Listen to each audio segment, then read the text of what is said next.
Three guys who combined to play 15 seasons in the National Football League trenches. Well, two guys. And Mackey, who didn't do shit.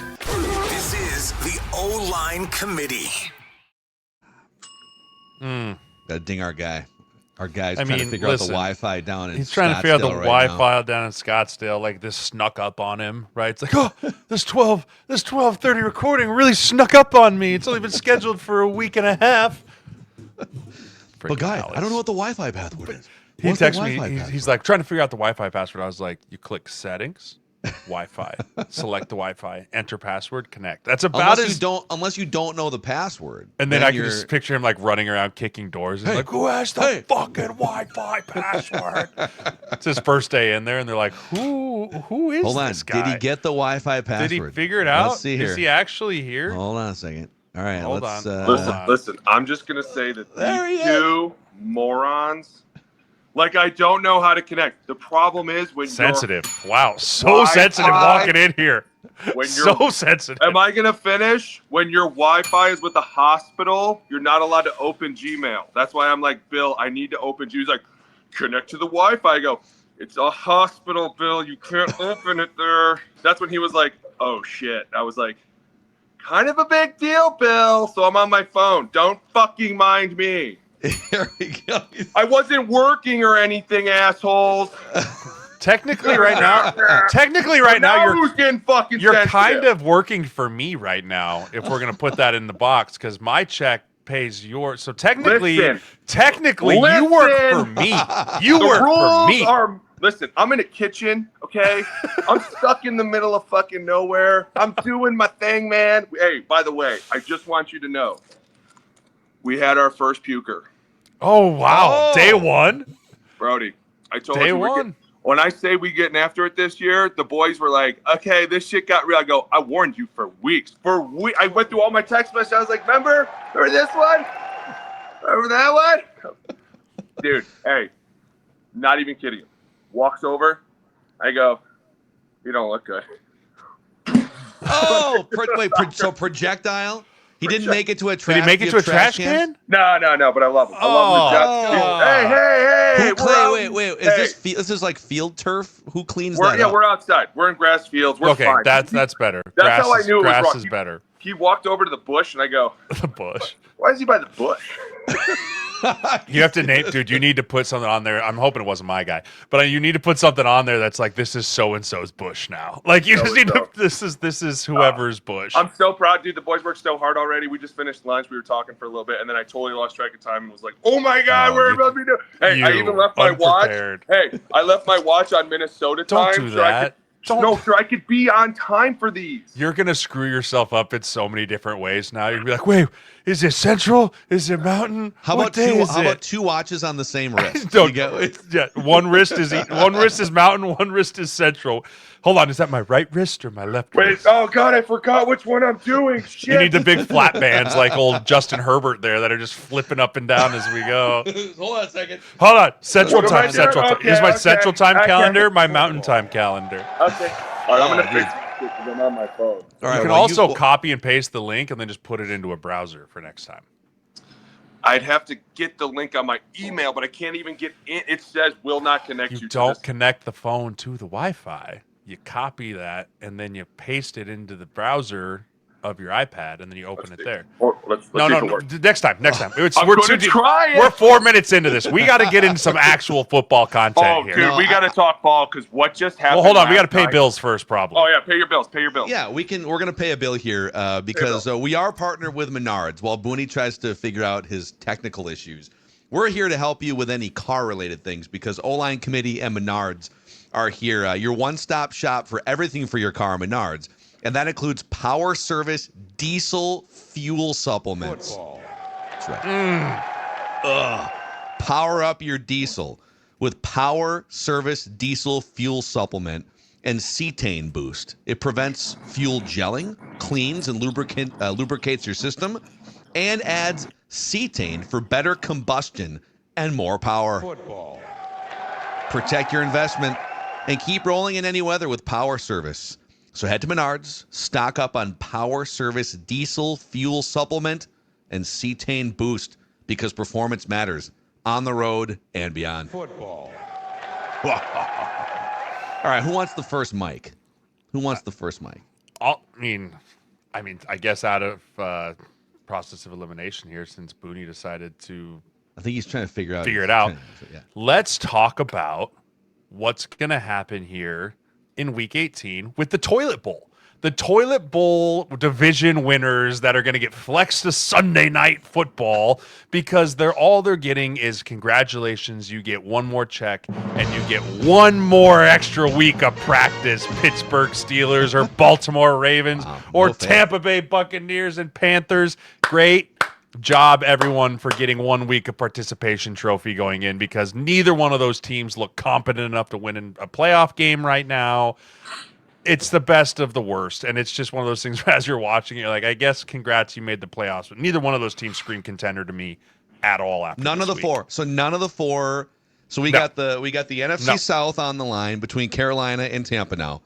And because the Steelers chose to lose to the Browns, we've got the Steelers and the Ravens. You're saying none of those teams have any shot to win the playoffs. Are you crazy? I would bet money. I can't bet money. Never mind. I would not bet money. I don't bet money. I'm an agent. I would not bet money. I would bet a steak and a beer that none of those teams win a playoff game. None of them. But specifically, no money being game. bet on underdog at all. I will say this. The Steelers have brought the last couple of weeks, the run game has really picked up for them, which has made it easy for them to win. Defense has obviously been stifling them.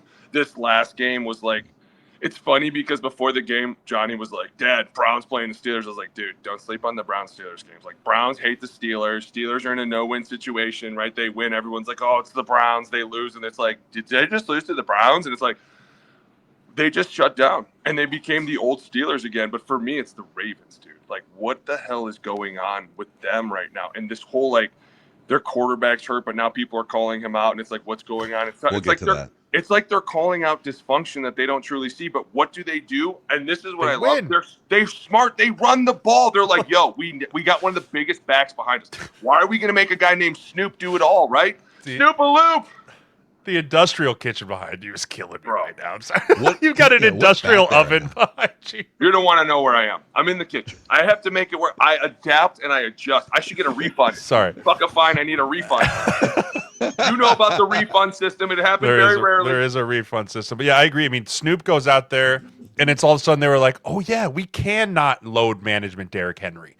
Like this whole idea of load management, run management, keep the guy fresh. That should have went out the window about, I don't know, mid-November. Yeah. Right? Mid-November, it should have been like, listen, buddy, we're paying you a lot of money, so here's the ball. Don't fumble it, and run it over people. And when they just commit to doing that, that's what happens. They run well. They go well. It opens up Mark Andrews. It opens up Charlie Kohler.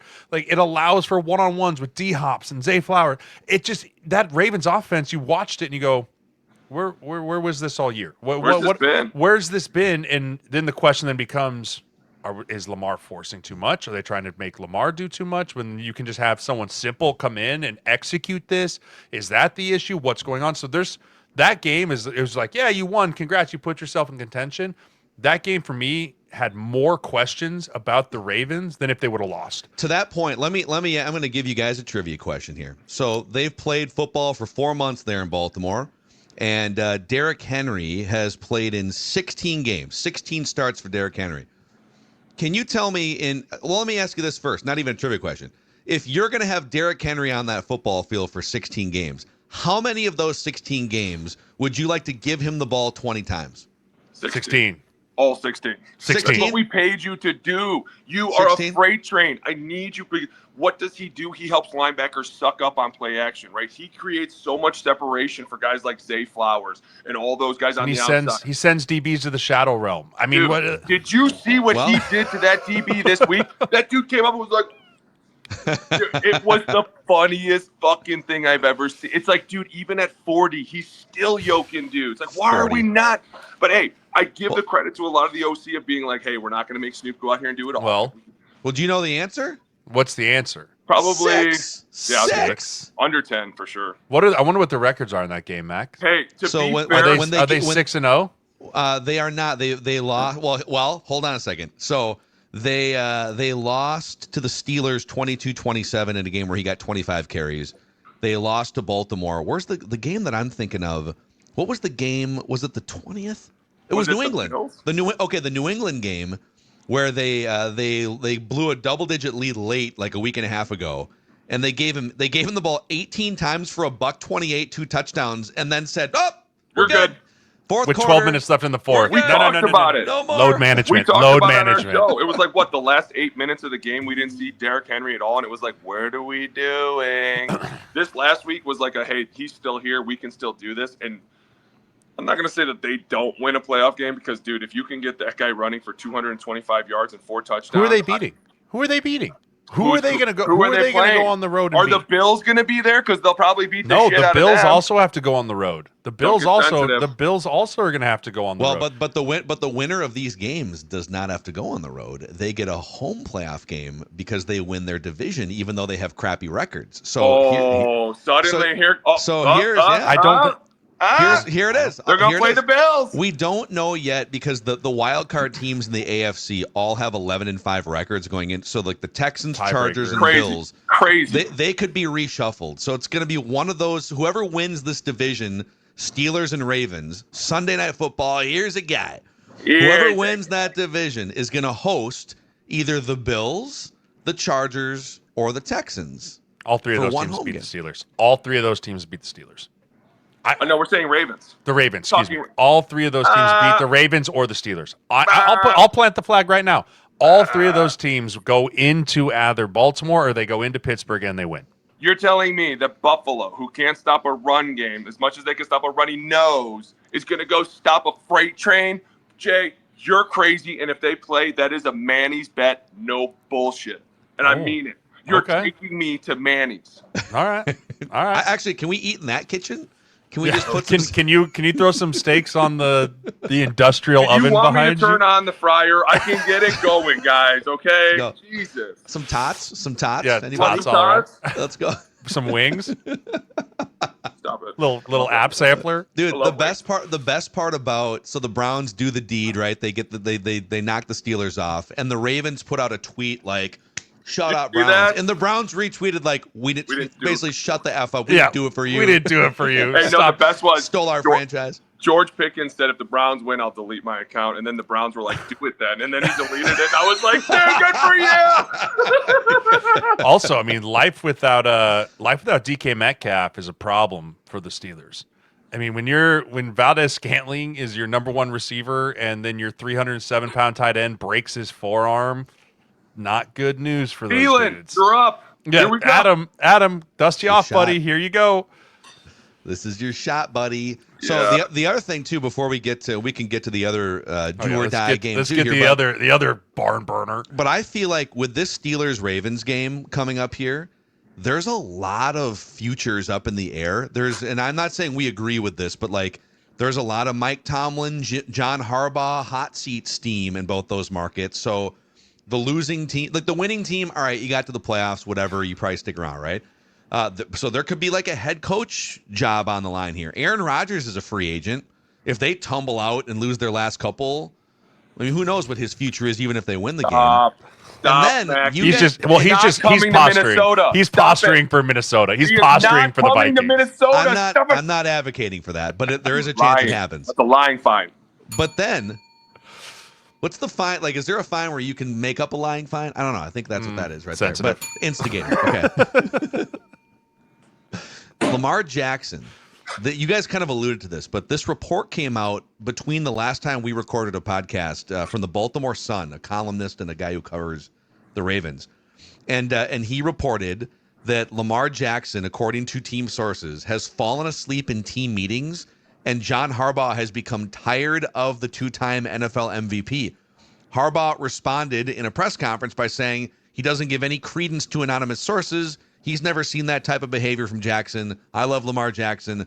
But the Baltimore Sun also reported that Lamar Jackson has a habit of staying up late playing video games and the Ravens give him preferential treatment, including moving their practice schedule to the afternoon to accommodate for Lamar Jackson. I don't That's believe lie. any That's of lie. that. I don't believe a goddamn thing that says there's no person. Peyton Manning wasn't even fucking tough enough for them to be like, hey, we'll push practice back 2 hours. Because you know what? Somebody on the defensive side had been like, fuck Peyton. I ain't coming. Right? You may think you're the shit, but the minute you get around 52 other dudes, they're going to be like, hey, man, what the fuck are we doing? Why am I missing this rehearsal fucking with my daughter's play because your ass can't fucking stay up? What are we doing?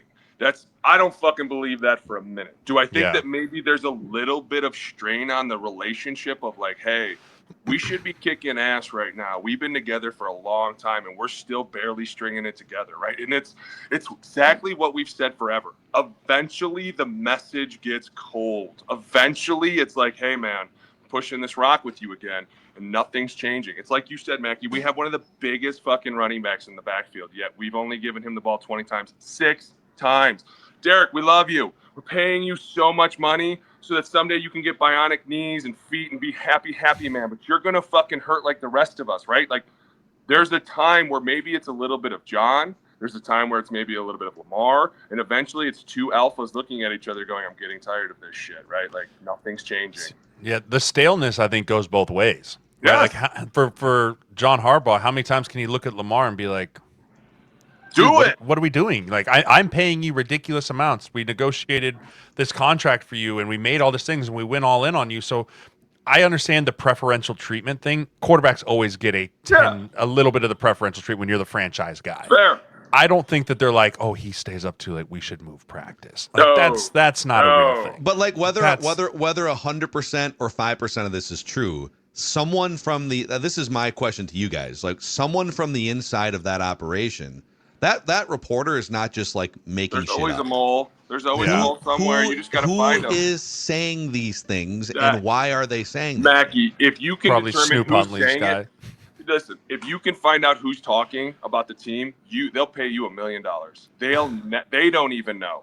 They're literally trying to keep everything as tight-lipped as they can. And I'm sure a little bit of this is true. Like we said, they're probably at times they riff and the team probably sees them riffing and they're like, oh, this is weird, right? But that's the league. And Jay's right. The minute that they're like, hey, we're going to give a little bit of preferential treatment to the guy who's fucking gotten us this far, people are going to be like, okay, cool. Guy falls asleep in a meeting. Maybe he's fucking tired because he's been working his ass off. Like, not everything is as bad as people make it seem. And I feel like the minute you go an anonymous source, it's like, okay, I know where this is going to go. Somebody's going to get shit on. Someone's going to say something bad about it, but no one's going to tie a name to it. It's like, you just don't hear stuff like that when it's good news. And that's why it's like, how much do you really believe? It's only happening because they're having a bad year. Clearly. Right? Like, if they're 12-4 and they're fighting for the 1 seed, and it's like, Lamar Jackson's falling asleep in meeting. It's like, who gives a shit? They're 12-4. They're Philly now. Great, good for them. They live in the dysfunctional world. I feel like there's a lot of people in both Pittsburgh and Baltimore that have grass is greener syndrome right now, where they're kind of like, obviously, it's and I will give them this. It is disappointing if you are a Ravens fan or stakeholder that you haven't been to a Super Bowl or won one with Lamar Jackson and John Harbaugh together in 7 years. That's a disappointment. I'll give you that. And if you're the Steelers, you haven't won a playoff game in like 9 years. That's also disappointing. But just when it comes to John Harbaugh, Mike Tomlin, and now apparently Lamar Jackson, for anyone who needs to hear it, just be careful what you wish for if you're trying to pin stuff on those guys and want them off the island. Yeah, let's not. You better know who you are replacing any of those guys with. To be fair, like in the beginning of the season, the Ravens defense sucked and Lamar was hurt, right? Like there's so many things to attribute to this, but people are quick to be like, well, it's got to be the head man, right? He's got to go. And you're like, listen, chill out, okay? You have a great quarterback. You have a great head coach. You're going to bring somebody in that's going to fuck this whole thing up for the next 10 years. It's going to be a mess. Just take what you have and continue building. And I know we're probably not going to get to this, but dude, Malik Willis. Let's get to it. Let's get to it. New mic. He's going to get fucking hey. That 3-year, $90 million contract with the Jets in March is going to hit so nice. Hey. Dude, I'm watching this guy. Did you notice that the minute he left, there was like an interception and the game was over? And we were like, never mind, game's over. I can't even do it. Like, it was such an interesting game. The shoulder injury will be interesting, though. The shoulder injury, if that's a legitimate injury, if he needs to have some type of surgery on his throwing shoulder, that could throw a wrench into this whole thing, because that was such a weird deal. He just throws the ball, and then he's like, here's what I think happened. Again, I'm no medical expert. I've subluxed my shoulder enough times to know it's a very discomforting feeling. Like if you have a labrum issue, if you have some type of tendon ligament, and you all of a sudden it just goes clunk clunk and snaps right back in, it literally feels like someone has a butane torch and it's just sitting on your shoulders. Like, because you see him go down, he's touching it. Like, is everything okay in there? Like, because at first I was like, oh, he must have got hit and it looked like a collarbone or whatever it was. When they go back to him just throwing, and then they take him into the locker room, I'm not real sure. They might have thrown some Novocaine, some lidocaine, something on there. Just be like, hey, we'll just numb it up and deal with it. Like, then it's maybe an AC joint. So I don't really know what the injury there is, but it was significant enough for him to be able to come out of the game and go to the locker room. Like, that's a pretty significant injury to pull a starting quarterback and be like, I can't throw the football right now. From just when game's on the line. But I agree with you, Booney. Someone's going to pay him. I think someone is going to pay him. It's going to be the Raiders. It's going to be the Jets. It's going to be someone in that stretch. I ran this by our no. Instigator. Sensitive. I'll take the instigator right away. So I ran this by our we have a new podcast, Football Takes, over on Score North, and I ran this by these guys today. And if you guys ever want to join Football Takes, you're welcome. Oh, I'm in. I got some plenty of football takes. Yeah, and we give a lot on this show too. But if you're looking for, I think if you're Malik Willis, like, take the payday, obviously. But if there's a team out there that has a head coach who I think is a really underrated offensive head coach, that when you give him a dual threat quarterback as a coordinator or a head coach, he's done very, very well at two different stops. And they have an opening for 2026. They have no idea who their starter is going to be. Indianapolis Colts, Shane Steichen. Look, Jalen Hurts, who's the coordinator to get Jalen Hurts to break out in Philadelphia. And when he's had Daniel Jones healthy, dual threat, athletic, play off that play action, mobility, they tried with Anthony Richardson, but he's not accurate. Like, the guy can't hit the broadside of the barn. So how about think more south? I'm thinking more Arizona. I'm thinking when they start to maybe think about a new coach, or maybe they keep JG, who I love, but at the same time, they're going to be like, hey, we need something. Right, we have a ton of weapons down here. We got a young nucleus. Let's get a guy that knows what he's doing a little bit. Maybe he can help us out fucking with his legs and actually shows up to practice and doesn't miss because he's on Xbox all fucking night. Go ahead, you can ding me. I'm an instigator. I got it. But dude, I love the way you're in the backyard down there too. I was saying, careful, dude. Those Cardinals fans will come for you. Yeah. What Cardinal fans? They're not. Both of them. There are none. Yeah, all three of them will show up at the door. Here? It's like going to a game in London. There are so many jerseys. You're like, oh, the Snowbirds are here. Yeah, there's some Giants fans. I see them way up there. They're used to sitting at the top in the nosebleeds. Stupid. It's okay. Yeah, no, I thought early when he was throwing dimes, like Christian Watkins, dude, like Watson. When he was throwing dimes to him, I was like, this is what people are looking at. And they're like, I want him right now. This guy can do it with his legs. He's not afraid to zip it across the middle. He's got some great touch right now going on. And I wanted them to win so bad. Question with guys like him, it's starting to make me think, agent in me is starting to think about how people are going to value quarterbacks that are not looked at as first rounders right away. Like, are they going to spend second and third round picks on guys like Malik Willis anymore?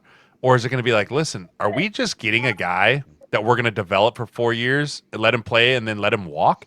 Like, those are like 5th, 6th round pick type guys. Well, you've hit because would you rather draft a quarterback and start from kind of zero and hope that he's good early, or pay the mid-market rate of, that's what I'm saying. That's a great idea. 30 million. And hey, he's already Malik Willis has already been in the rooms for like 4 years now. He's figured out NFL speed and all the meeting rooms and all that stuff. Let's take him now on the ascension, right? Now we can teach him what we know because he's smart. He's 4 years into this. Like, you know what it is? It's the Baker model, but without going in the first pick in the first round, right? It's like, hey, this guy's got enough football behind him. If we can just start to teach him our offense and we can put some weapons around him and we have a good old line, like, why the fuck can't we do this? Like, at some point in that game, I was like, holy shit, Snoop Huntley and Malik Willis look amazing. Both of them. Like, I'm like, holy shit. Like, we laugh about like, oh my God, this is two backups going at it. But I was like, dude, this is insane. How are these guys not on starting teams? Like, This is going to be a problem for free agency because coaches are going to go back, hey, we'll trade for that dude.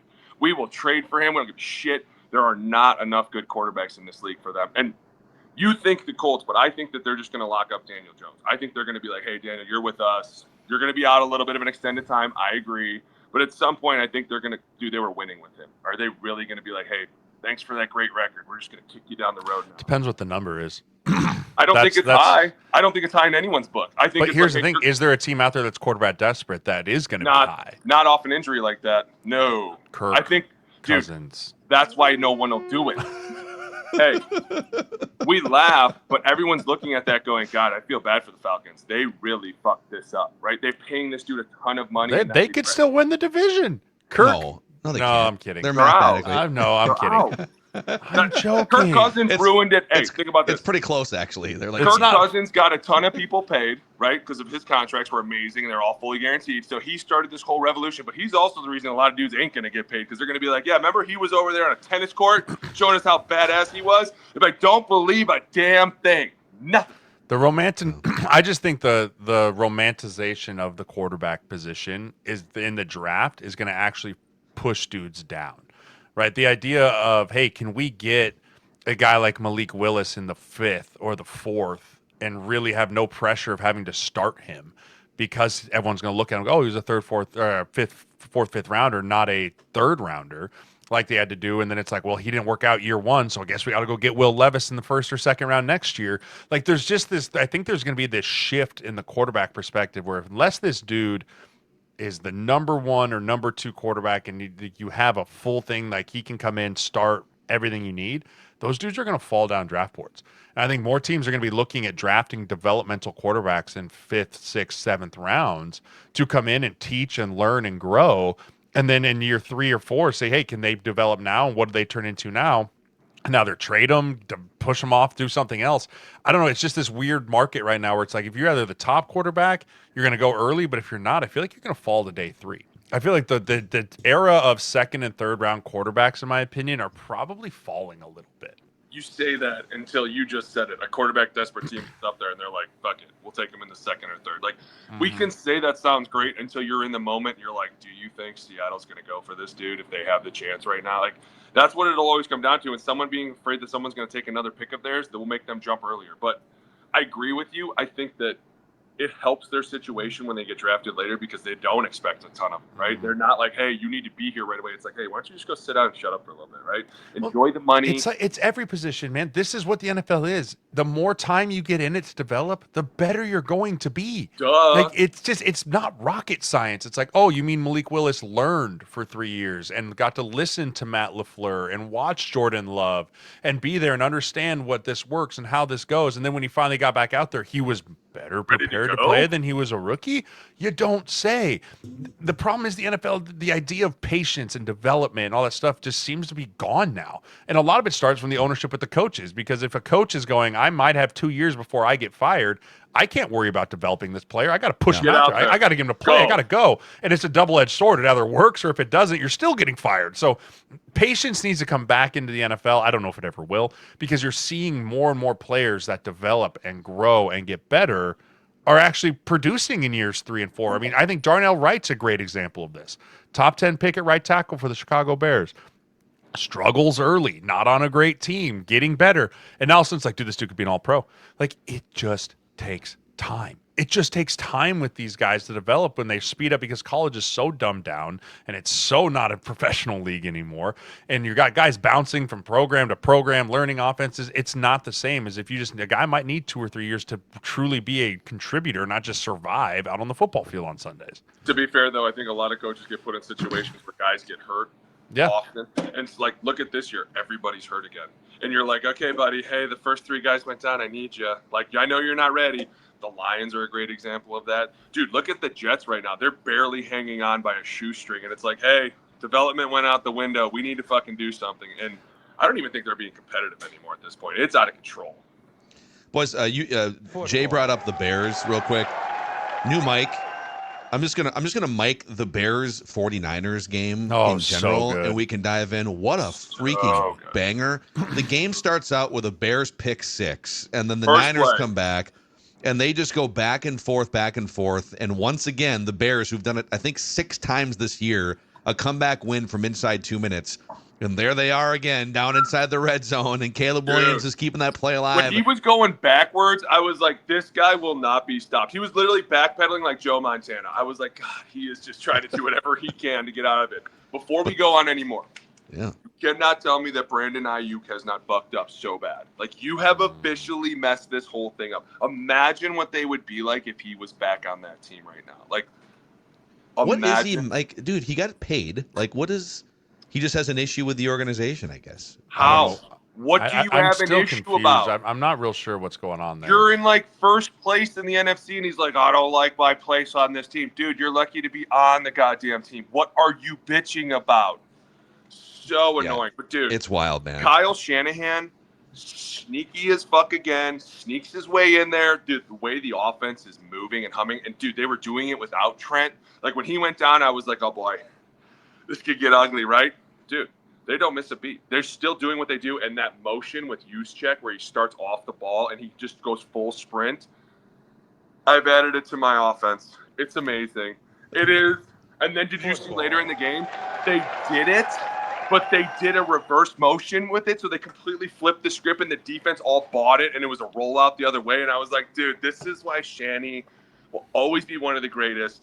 Just a fucking badass dude, but so fun to watch them trust in Brock after he threw that INT that first play. Like, they came back the next years, and they were like, fuck it, dude, it's over. Let's just move on. Like, But I mean, play 2. Let's go. also talk about the exact opposite of the Ravens model. They're like, hey, Christian, you're gonna die. You're but gonna die. You're gonna lead us to the promised land. That dude's on the sideline trying to do like looks like back he's in pain. activations. He's like, come on, core, stay with me. And they're like, hey, you can touch the ball another 8 times on this series, right? Okay, good. Get your butt in there. Like, he gets one play off, and Brian Robinson carries for 6. They're like, okay, come on, back out there, 23. Get your butt going. Okay, I Go. have a question real quick, and it's probably an instigator fine, just because there's no real reason to throw this company under the bus randomly. But someone took a screen grab of the Sunday Night Football intros where they give the PFF grades for every player on screen, right? As Jay's eyes roll into the back of his head. And Christian McCaffrey pops up on the screen. You know, Christian McCaffrey, who is going to have like 100 catches as a receiving back and 1,000 yards, was the 18th ranked running back. If you're PFF and that's going up on national TV, don't you have to think to yourself, Christian McCaffrey, 18th ranked running back in the NFL. We may need to tweak. Hey, Simon, come over here. We may need to tweak Brian, I'm going to need you to clarify some of these grades, okay? I know you didn't play the goddamn game, and I know you don't know what the fuck you're doing. They got to call the guy over in London and be like, hello. And be like, hey, why are you, why is he the 18th? It's like, well, he missed the hole on this one play to the right. It's like, no. Listen to me. 1. He is number 1. I don't care what any of you say. See this? 1. Because what that dude does from a receiving standpoint, a blocking standpoint, I mean, they're bracket coveraging him out of the backfield. Like, I've never seen that before. I don't know if I've ever seen where they walk the safety down and they go, hey, when he releases out of the backfield, bracket him on the swing route, bracket him on the angle route. And it's like, what?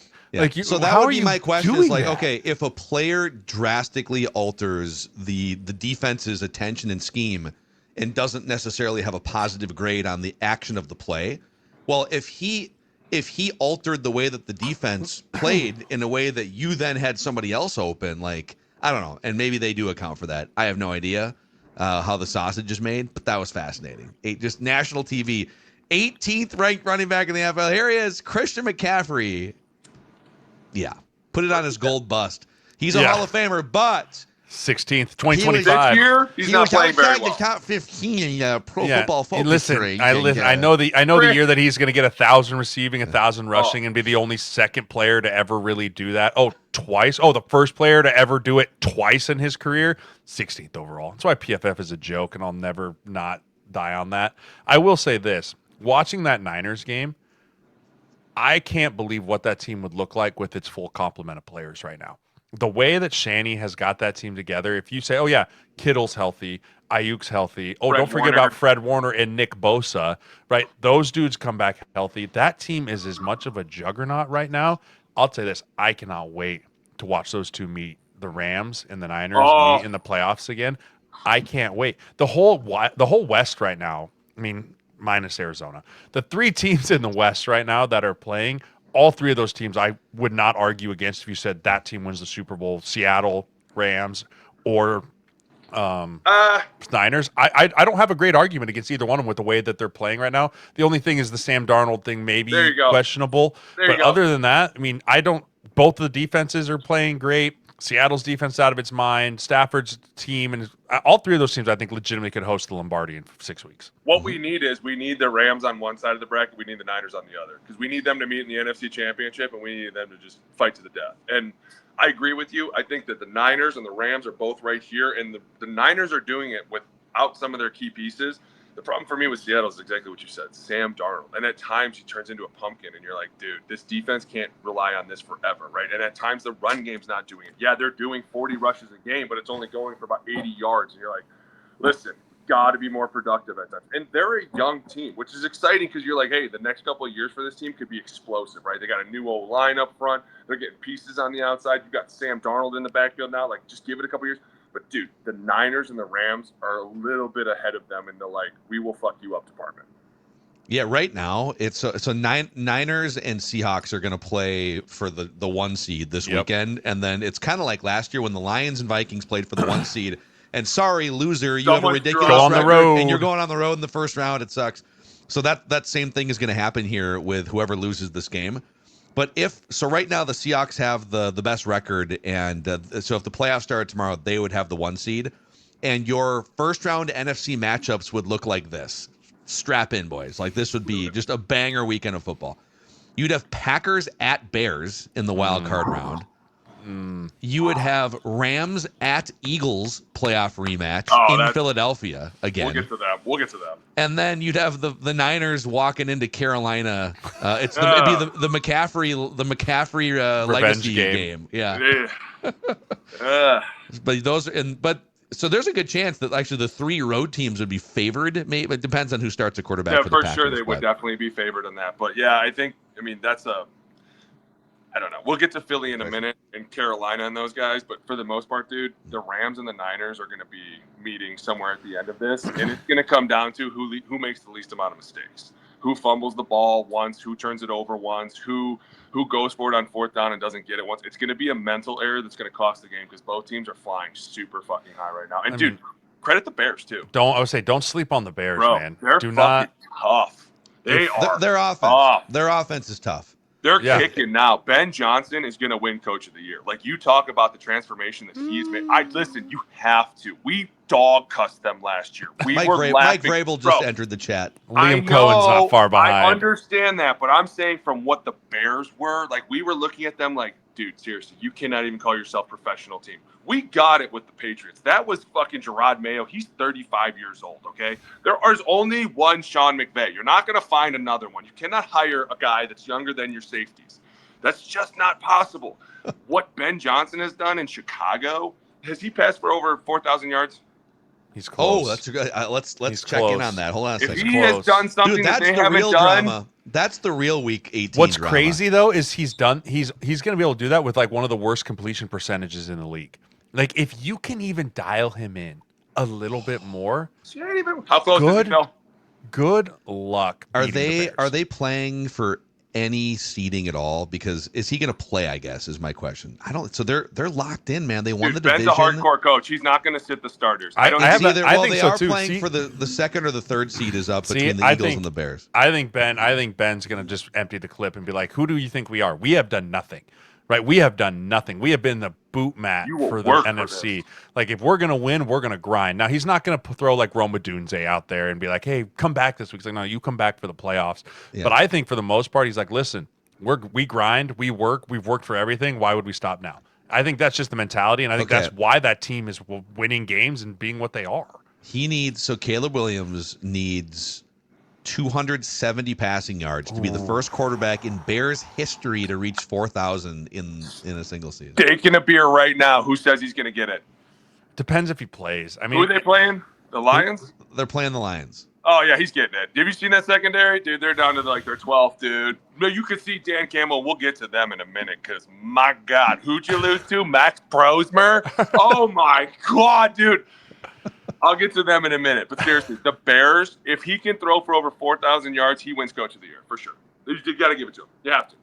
I mean, I think they're going. I think he's going under. It'll be a 2026 thing. Bears fans will have to wait one more year One for more their year. first Such a 4,000 hater. yards. I love their offense because every time I'm watching their offense and I'm going, this is everything Detroit did. This is everything Detroit did. This is why we broke down Detroit time and time again last year.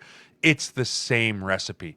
Run the football, physical, deep action play shot, like fit it in the tight window. The difference is now he has a quarterback that can move and create and do crazy things, sometimes too crazy.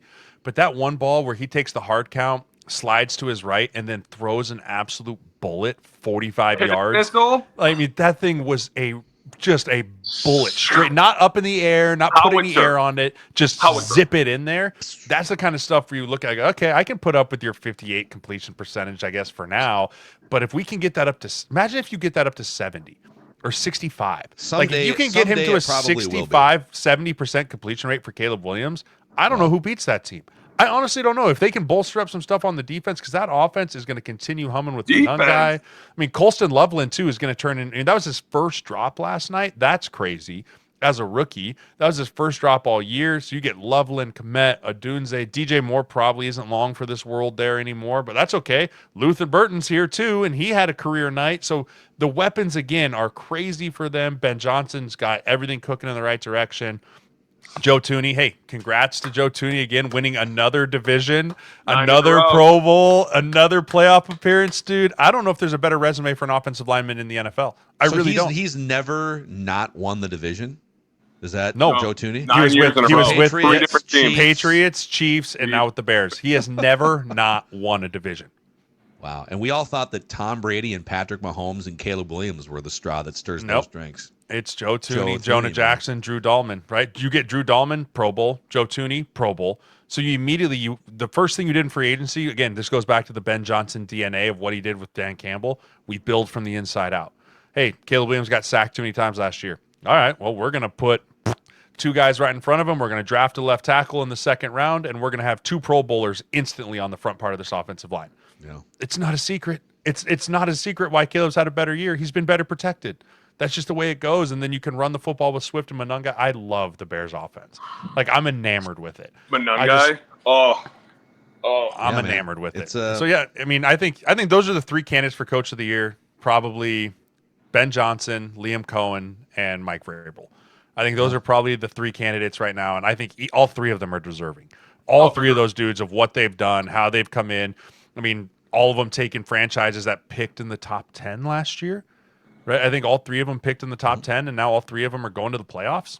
I mean, that's a pretty ridiculous thing. Now, I get the Bears winning the division, the Patriots winning the division, too. I mean, it's just crazy the turnaround you can have. It also goes to the point to the fourth place schedule is always helpful. Yeah. Well, always helpful. And we're going to get to there's a tentacle off that in a moment here after we shout out Mystic Lake Casino Hotel there, Joe. Absolutely. For our Minnesota-based audience, let's talk about the Mystic Lake game day experience. We're almost down. We got one game left, unfortunately. But from kickoff to final whistle, all season long, the Mystic Lake has giveaways, the fan experiences that bring the energy of the stadium directly to you. So if you're going to a Vikings game, you can hop on the $15 round-trip shuttle to U.S. Bank. No parking, no hassles, just there and back.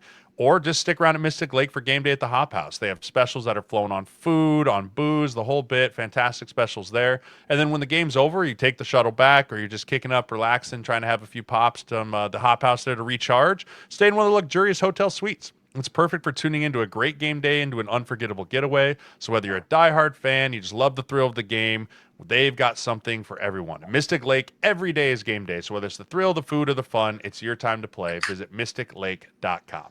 Also, it's still the holiday season here in at least on the shop on onlinecommittee.com, because you can use the code HOLIDAY and you can get 15% off your merch or swag or accessories purchases. And that includes the ding sensitive coffee mugs. It includes your O-line committee Under Armour backpacks, got the workout water bottle. We got the hunting O-line committee camo hats. We got Give that one to my beanies. dad for Christmas. Do you appreciate that?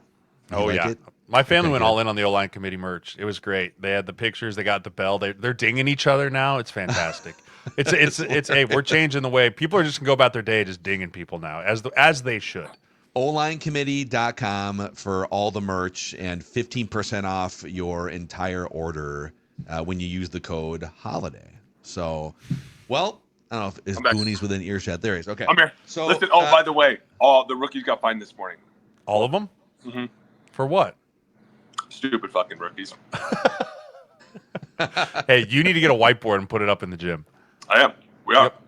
You got to The have a wall is a whiteboard. whiteboard. It's already written on. They were like, what? It's funny because one of them was like, yeah, my coach fined us in college. I was like, yeah, your coach was in the NFL with me. I could see that. And then the other one was like, fine. What am I getting fined for? And I was like, because you're being fucking stupid. He was like, for what? I go, for not wearing sleeves on the first day. You can't show the coach up on the first day. And he was like, oh, bro, my bad, man. My bad. SFR fine. Classic. Booney, if you'd like to rant about the Lions with a sliver of playoff hope, losing to a Maxx Brosmer-led Vikings team that had 3 net passing yards, the floor is yours here. But it was a great halftime show. Snoop and Friends, great halftime show.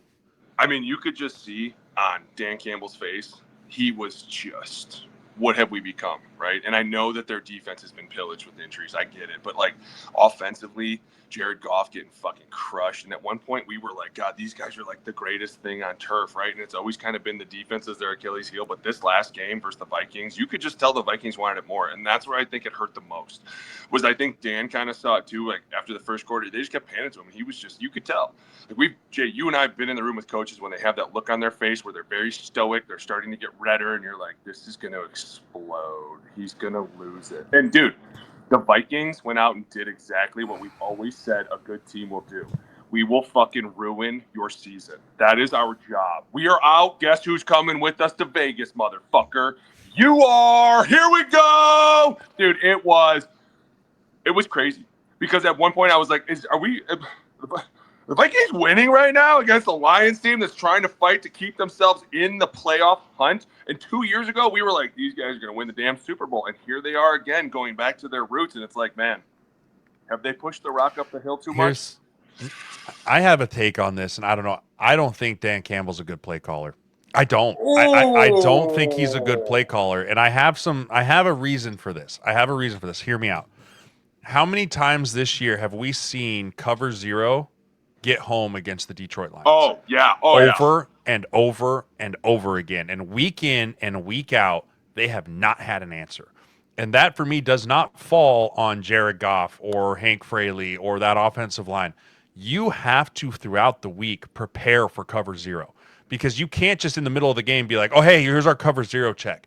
It's timing. It's understanding where the free runner's coming from. It's understanding which way the O-line's going to go against this specific look and that look and 50s, 80s, whatever protection you want to shift to cover yourself, knowing you're still going to have a free runner. Jared Goff looked like he had no idea where the blitz was going to be coming from on every single one of those. Like, very obvious cover 0 look. Everyone's up on the front. Okay, you should at least know I'm protected here based off of my rules. Here is where I am going with. That's where the hot's going to be. And it looked like he would go, ready, say hut, and he'd look and be like, rush is coming from where? And if you're looking for the rush, you're not hitting the timing route down the field. That's a one-on-one coverage rep that you have to hit. And then as soon as that happened, he got rattled. He couldn't find his way. I lay that at the feet of Dan Campbell and go, why did you not have an answer for this? It was on tape. You know what Brian Flores is going to do. Because guess who did have an answer for it? And guess who diced the Vikings up when they used to go cover 0? Ben freaking Johnson. Yeah. Ben Johnson used to go, oh, okay, here's your bang, replace blitzer, bang, replace blitzer. And Brian Flores never really could get after Jared Goff like we saw him get after him 2 times this year. Yeah, it was bad, dude. I mean, what was it, like the first third down, Harrison Smith's getting a sack, and Jared Goff's getting up like, yo, what the? And you're like, oh, right. You're like, oh, God, this is going to be a bad day. And could you not expect this from B-Flow? Of all the coaches, the entire week would have been like, hey, they've been doing this 8-up for the last 4 weeks. We should probably go over it. And by the way, you know what's a really good play when they do 8-up and they all come? Trap. Because if you can just get this running back spring through one guy, it's over. Like those quick hitters up the middle. And that was another thing. Like you just don't see enough of these new coaches that are trying to be that smart. They're like, hey, watch this. We're going to hit deep. And you're like, no, you don't have enough blockers. Like, you mean you're throwing the check down or a flat route? Got it. Like, that's great. But you've got to keep changing it up. And that's where I feel like Dan's kind of starting to lose it. And maybe I didn't want to say he's a bad play caller because I have so much respect for him. And I love him to death. I think he's a great head coach, but not all great head coaches are good play callers. And that's where it was like, you know, when he took it away from Johnny Moe, it was kind of a big deal. Like, as a team, you're kind of like, ooh, Dad got mad at Mom, and now he's calling the shots. And now it's like, now we're not going to the playoffs. It just begs the question of what's going to happen next year? Because that team's only getting older, right? And eventually you're going to go, hey, man, we have to put belt to ass because we did it the first 2-3 years here. We can't go backwards more than 1 year because that's going to be fucking trouble, especially for Detroit, a city that's been like, this is what winning feels like? Oh, my God. We could do this all the time. We can't go back. We're not going back. Hey, you start losing, they're going to be like, hey, Danny, what we doing? What we doing, Dan? Well, I mean, you're also starting to see for the first time that I can remember in the Dan Campbell era, disgruntled employees, right? David Montgomery, not happy, right? I'm not happy. You're starting to see some frustration from Amon-Ra St. Brown and some frustration from some of the veterans on that team. Again, that comes with losing. But when you take over play calling, there is nowhere else to point the finger. There is nowhere. When you say, I am taking this play calling back, you screwed it up. I'm not going to screw it up. And then it gets probably worse, in my opinion. You go, okay, where does the buck stop here? Well, it stops with you. And so in order for in order for Dan Campbell to remedy this situation, he has to go slam dunk hire an offensive coordinator this offseason, right? Hey, you've got to go. This didn't work. I took play calling from you in the middle of the year. Obviously, you're fired, right? I'm going to come over and I'm going to find you have to get a slam dunk play caller here, or else this thing's going to unravel really quickly. And it can happen fast. I mean, cap hits are going to start coming in with Goff's contract. Penei Sewell's going to start. He's going to start getting paid. Aiden Hutchinson, like all these dudes are going to really start getting paid. Jack Campbell's rookie deal's running out quicker than you would like it to. There's a lot of things that are going to have to start happening here. And if you can't operate and make the playoffs with that kind of roster budget, bad things are going to happen. By the way, what year is Jahmyr Gibbs in? Because he's about to be coming due in, 2 years? A year, 2 years? Like, and if anything, he's just going to turn around and go, oh, you're not going to pay me? Well, I guess I'm not going to play. You're gonna pay me, and you're going to pay me a lot. And they're going to look and they're going to be like, Aiden, what are we doing? What are we doing, bro? Like, are we really doing? And same thing, Jack, what are we doing? Like, it's why the league becomes so fair. The fucking market, dude. You can only pay guys so much money, or you have to talk them off the ledge of like, hey, it'll be worth it. We'll be winning. Or you just kick the can down the road, and eventually it all comes back. Man, it comes back quick too, though. I feel like even now, 2 years in this league goes by that fast that you're like, that guy's already off his rookie deal. Like, dude, think about it. After next year, they're going to be looking at JJ like, shit, we're going to have to pay this dude soon. Like, oh shit. Like, these contracts come up quick, and teams that were good for a minute end up starting to suck because they start to have cap casualties. And then all of a sudden you're like, is this guy even worth this money? But no, but he's the nucleus of our team. Oh, shit, now we're really stuck. I feel bad for the Lions because I fucking loved them. And I love the way Dan came in and just beat their ass. But eventually you wonder if sometimes, like, beating the shit out of dudes that much and, like, going crazy, eventually they're just like, hey, man. It's also why you have to have so much respect for the way the Chiefs have done it year after year after year. Right, so the first place schedule every single year, deep playoff runs every single year. Like eventually, beating your head against the wall wears people out, and it caught up with them this year. Right after a long run, only because of a torn ACL. To be fair, they weren't great all year. He was driving down the field. I stand firm on that. No. Anyways, but yeah, I think the Lions have a lot of answers. But that being said, I hope that the Wilfs back a Brinks truck up to Brian Flores and go, we will make you the highest paid defensive coordinator ever in the NFL. But I still think there's enough teams that look at that and go, we want that guy as our head coach. And if he doesn't, then I still think the collusion of the owners with you can't sue the league, man. Like that might come back to bite you a little bit, B-Flow. But I think he is well deserving, and he should be a head coach of a football team next year. I mean, let's spend a couple minutes on this because he's a free agent, and he's a free agent coordinator and a free agent head coach. And there's this, I mean, hell, Mike Florio had a story. I mean, obviously, if he gets a head coaching job, peace out, he's gone. But like Mike Florio had a story saying, well, he's also he's just a free agent coach. And like Dallas might throw money at him as a coordinator. He's not going I think one of the biggest, I don't know if regrets is the right, yeah, I guess you could use the word regrets, but one of the biggest sort of what the hell are we doing here things in the NFL is the Vikings defense the last 2 months. And it's against, like, the Lions are third in scoring. The Cowboys are number one scoring. Like, real teams. Dude, real teams. The Vikings defense since week 11, so the last 2 months, number one in yards per play defense, number two in scoring defense, 15.5 points per game allowed. Number two in takeaways over that stretch. They've allowed one passing touchdown in 2 months, that defense. And you aren't taking that defense into January. Well, you are, week 18. But then, like, that's it. You don't get to take that defense into the playoffs because you've had some of the worst quarterback play and offense in the league. Ever. Dude, like if the Vikings, through their own miscalculations of their young quarterback, just whatever was going on behind the scenes there, they thought they had a more solidified quarterback situation. They didn't need much more than what they've been getting, which is garbage, to be a playoff team. They're gonna, dude. If they beat the Packers this weekend, they're gonna finish with 9 wins. Here's my thing with B-Flow. Just like every other free agent on your team, you have power, you have leverage, and so I think the only reason that if B-Flow is going to make a lateral move of coordinator to coordinator, I think the only reason it would be is because him and KOC don't see eye to eye on the quarterback. I think that could be where he walks in and he's like, hey, what are we doing at quarterback next year? I'd like to have a lead once in a while for my defense to pin their ears back. And if he doesn't like the answer and he doesn't agree and KOC says, well, I'm head ball coach, so we're going to do what I'm going to do, he probably leaves. Now, if they listen to each other, they collaborate, they say, yeah, I want you here. Here's what our plan is at quarterback. Here's what we're looking at for our offense. And he sees the vision, then he probably stays. But if he goes lateral, it's going to be because there's a miscommunication of how that team should be run, in my opinion. But if you're the Vikings, timing-wise, you can have thoughts on what you'd like to do at quarterback, but you might not have an answer until, like, March for quarterback. No, they'll have an answer. He'll have an answer. Jay's right. But you'll have an answer. You'll have an answer of, like, what is the plan? Right. What is the plan? Are we going to try and trade for someone? Are we going to push JJ back out there? And that's when KO is going to be like, hey, man, we're going for Malik Willis. We're doing whatever the fuck we're doing. Like, and that's when B-Flow goes. Phillip Rivers is coming in. God. Listen, why you got to throw him in this? Leave that fat old man alone. I already miss him. I miss him too. I agree with you, Jay. I think that if B-Flow comes in and goes, listen, I'm not doing this again with a shitty offense.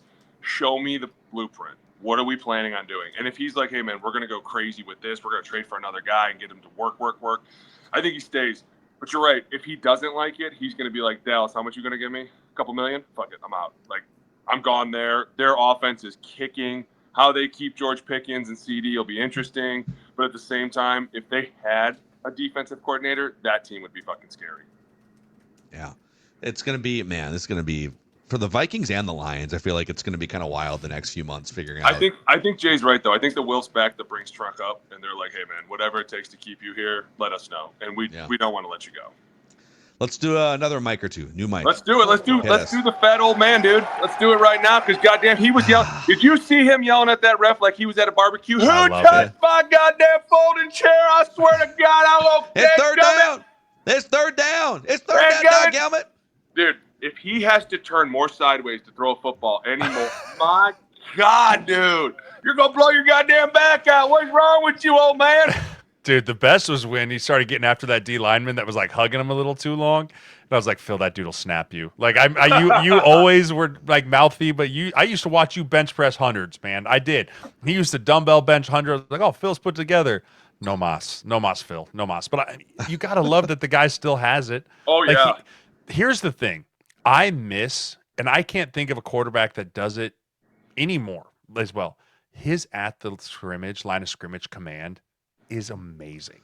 Yeah. Hey, we're going to move the protection here. We're going to go over here. And you even hear like Tom Brady was on the call with the Bills and he was like, bad job by Josh not turning the protection over there. Like those old heads just saw the game so differently.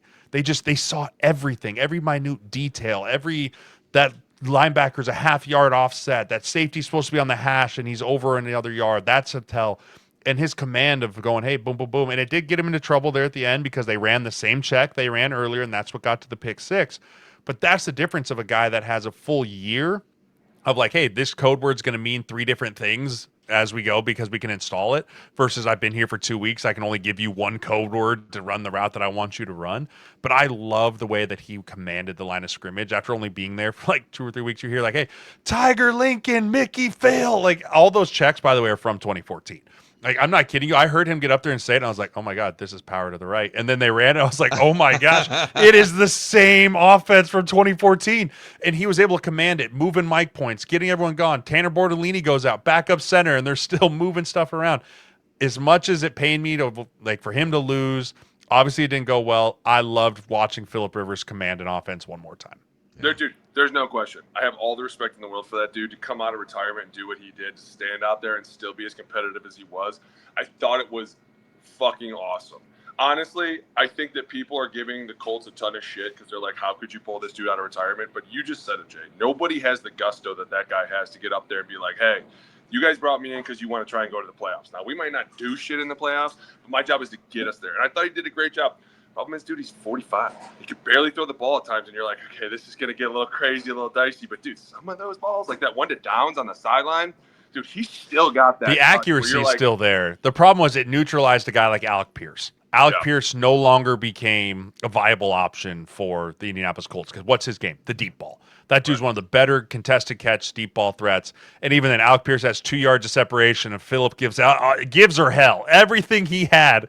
And Alex is like, okay, slow down, and jump. Okay, I didn't get it. So that's the part that neutralized, but then killed Jonathan Taylor because then the safeties are not deep because they're not afraid of someone going over their head. Right. And so Riley Leonard must also be terrible. Like, I don't know. I mean, Shane and them must have absolute zero trust in that dude whatsoever for them to be like, no. I know you've gotten healthy. Like, we signed Phillip because your knee was hurt, but we're still going with Phillip. He must be really bad. I mean, he's 23. There's got to be something what did he come out? Is he 2 years in the NFL? Like, how long is first year? I think first he's a year in rookie. the NFL? Because he was with Notre Dame last year, wasn't he? So was he in the I think he may have been, the national championship last year. But but it's like he must sit in those meeting rooms, and Phillip Rivers literally has a grandchild, and Riley Leonard could be Phillip Rivers' kid, and he's probably like not fully comprehending the things that Phillip Rivers is doing and saying in meetings at the line of scrimmage. So it really puts you in your place. If there's any question, you'd be like, oh, okay, yeah, I don't know the game at even like a tenth of the level as this 44-year-old does coming in. You probably learned a lot, though. Who hasn't been in the league in 5 years and was still like, hey, you see this? And he's like, see what? And he's like, oh, you're so stupid. Right? Like, come here. Let me show you what I'm looking at. Because I can remember being in those meetings and feeling like an absolute moron. Because when I was a rookie, right, I get elevated. I might have told the story. I get elevated, and it's 5 a.m. with Phillip, blitz pickup. Cool. And I'm watching this tape, and he's like, hey, what do you see here, Sirles? I'm like, split safety. He goes, okay, what else? I'm like, he's like, look at the nickel. See how he's like, look how he's pressed here. Then he rewinds 2 plays, same formation, same everything. He goes, what's the difference here? I was like, oh, that nickel's 4 yards off. He goes, exactly. Right, like that type of attention to detail was stuff that I never even imagined as a rookie coming into the NFL. Yeah. And I don't think I would have become the player I was if I didn't have that year with him to learn and grow. So, I mean, Riley Leonard's going to become a better quarterback, and Anthony Richardson's going to become a better quarterback because Phillip Rivers was with him for the last 4 months. I can't remember who put it this way. I was watching a breakdown of Rivers' first game, like on Twitter. Someone did Twitter or YouTube film. And they said, he even being out of the league for 5 years, he sees the picture of what the defense is doing so clearly. And it's not about like knowing exactly where you're going to throw the ball when the ball snaps, but it's like, okay, based on what I know in my 20 years and what I've seen, it's probabilities. There is an 80% chance I'm going to my first read, or a 70% chance. But then, like, right after the ball is snapped, so he does the ball. A lot of these young quarterbacks, the ball is snapped, and it's kind of like, oh God. Okay, like pure progression. Maybe you're going to go through. Phillip Rivers, he wins that battle 90% of the time. Before you know what else it is too? Those young guys will stay in their progressions forever, right? Like they'll wait for the one guy to get open, like get open. The old guys, like, fuck, he ain't open. Where's 2? Where's 3? Like they go through it so fast. Get it out. It's fun to see him do that still. What was even funnier, dude, was that sack he took because he got hit by the O-line. He just went straight past it. I was like, Could you imagine being his O-line? You'd be like, guys, we literally can't even fucking touch this guy. Well, then he did the old man roll up too, where he like, and like he had to like pull himself up twice. I was like, oh man, Bill, love you guys. Hey, I still think it was the right move. I mean, Indianapolis Colts fans might think that this was stupid. We wasted our season. I think it was the only move. It was the best move they could have done. And honestly, if I have to hear one more time that Colin Kaepernick was going to come back, stop. I'm gonna lose my goddamn mind. Like, people are like, I can't believe they brought Phillip in. It's like, why? He's a genius. I mean, did we watch Chris Oladokun for the Chiefs, who's been in the league for 4 years on practice squad, not be able to do it? Max Brosmer, not really be able to do it. Like, you've watched the quarterback drop-off is crazy in this league. So if you have a guy that knows your offense, knows that can run it, trust and relationship built, you bring him in all the time. Yeah. Let's do one more, Mike. We got to get to this. I got it. Oh, you got it? Go for it. What do you got? Or maybe it's the same one. The Raiders and the Maxx Crosby. I was going to go Bills, Eagles, but we can do both. We can do both. Okay. Let's do the Raiders deal, because this is fascinating. I want to know what you guys think of this. So the Raiders successfully won the Tankathon Bowl yesterday by losing to the Giants, and I think securing the number 1 overall pick with a 2-win record. So fighting valiantly to gain the number 1 overall pick. They deactivated, among other players, Maxx Crosby, citing the need for him to get knee surgery. So he needs knee surgery. We're gonna deactivate him for this game. They get beat. Mission accomplished. So Maxx Crosby is asked about this midweek last week, and he said, "Yeah, I don't give a shit about the pick, the 1st overall pick. I don't play for that. That's not my job. My job is to be the best defensive end in the world. That's what I focus on every day. Being a great leader, being an influence, being a guy that is consistent on a consistent basis for my team." And then he posted video of himself playing basketball and photos of him jumping on a trampoline to show that his knee is not perfectly fine, but fine enough to do things and play in a football game, exposing the Raiders for tanking and maybe lying. So anyway, it's kind of a mess between the Raiders and Maxx Crosby right now. I just want to say that, first off, let's ding him for a California fine. Did you see his basketball court? Absolutely. You were getting hit with that for sure, and a big baller for posting that. Dude, how sick is that room, though? Dude, how sick is that room, though? Dude, all the jerseys up. That room is sweet. Doesn't he have a mural on the other wall? Dude, it's insane. It looks like his own private YMCA. It's insane, for sure. But, dude, I think that it definitely soured the relationship with them, and it's going to make it even awkward for next year. I mean, obviously, Jay, you and I both know that they can shore this up quickly, right? They go into the offseason like, hey, bro, we're good. We're water under the – what's the magic word? Water under the bridge, Max, right? It's water under the bridge. We're all good. The magic word is we're restructuring some of that to put into a signing bonus for you. Well, the magic word is, too, we're getting you a new coach. And unfortunately, that's going to have to be a real thing, too. Like, hey, listen, we're up in the air right now, Max. We just needed you to chill the fuck out, because if you do get hurt for next year, we're really, really screwed. So chill out. We're going to get a new coach. We're going to figure out some things. Calm down. Jay, you and I both know they're going to be like, how about you just shut up? He's going to go, okay. I worry about a Micah Parsons bill or like fracture relationship there, where it reaches to a point of critical mass where there's a point of no return. And I feel like they're flirting with that right now.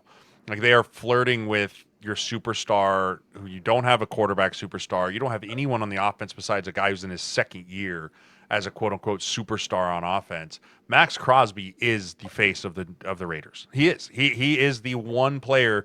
If you tell someone, hey, who plays for the Raiders? They're going to go, oh, Maxx Crosby. Okay, who else? Brock Bowers, right? Like, you don't know. And so when you have your focal point guy, it's no different than Joey B getting up there and saying, I think I'm retiring. It's no different. He is the voice of that team. And so when you have a guy that's going, yeah, they're shutting me down and not letting me play, it creates so many more problems. And I mean, I get to your point too, Boone, and I see it from the organization standpoint of, hey, this season's kaput, dude. There's nothing we can do. We need you. You're part of the long-term future here. But it's really hard to tell a competitor not to compete when he feels like he can. And especially, I mean, it's one thing when you're the agent and you're trying to like, hey, sometimes I have to protect you and save you from yourself.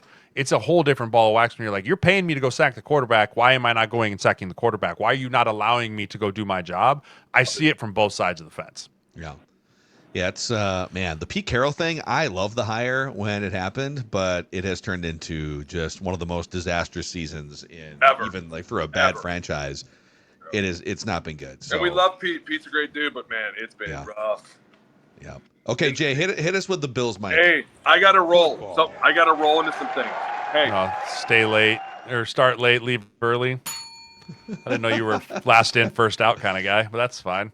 Oh, wow. That's cool. You want to get into your Bills? No, go ahead. Fine. Let's get into your Bills. See ya. I'll be out in 10.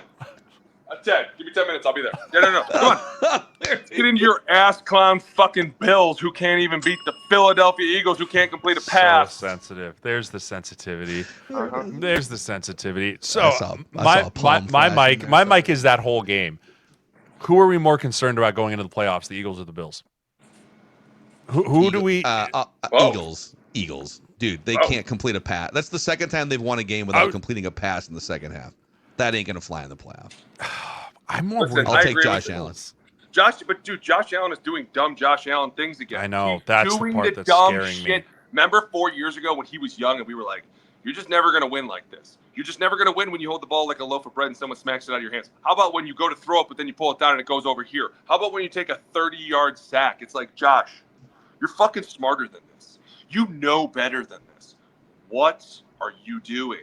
And that's where it's like, where's James Cook?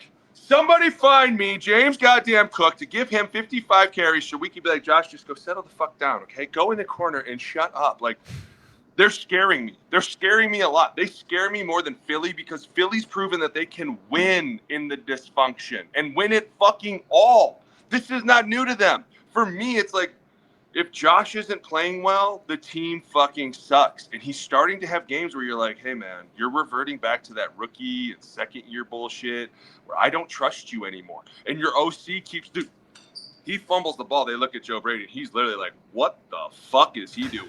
That's literally what he said.